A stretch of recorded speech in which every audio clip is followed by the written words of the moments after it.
I've grown this geranium for years. It reminds me of the geraniums my grandfather grew in his greenhouses. A practical way to overwinter geraniums is to take cuttings in the summer to have a small enough plant to overwinter in the fall. Young tip cuttings are also less likely to have diseases. This geranium is a great example for taking cuttings.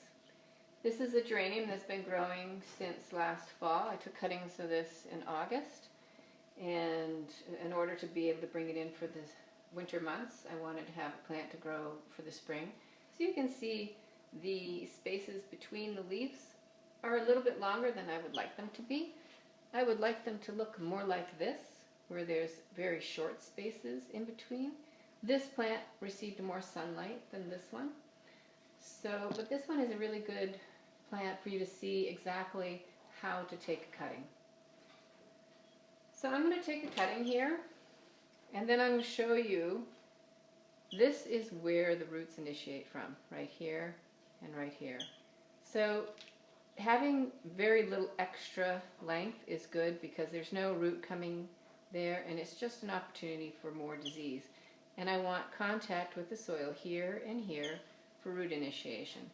So I'm going to put that in so you can see the tip is outside the soil. Very important that the tip of the plant is up above the soil line. And you don't want to do a lot of tamping down, but you want to make sure that it's firmly in there, snug. Not squished, but snug. And so here's another cutting that we're going to be taking. This one, you only want to leave 2 to 3 leaves.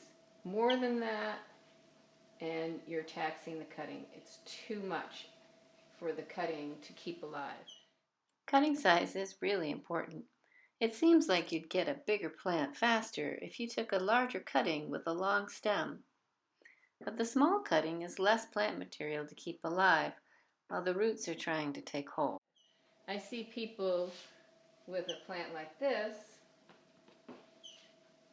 and they'll take their cutting here and they'll stick this whole big long thing in there for their cutting.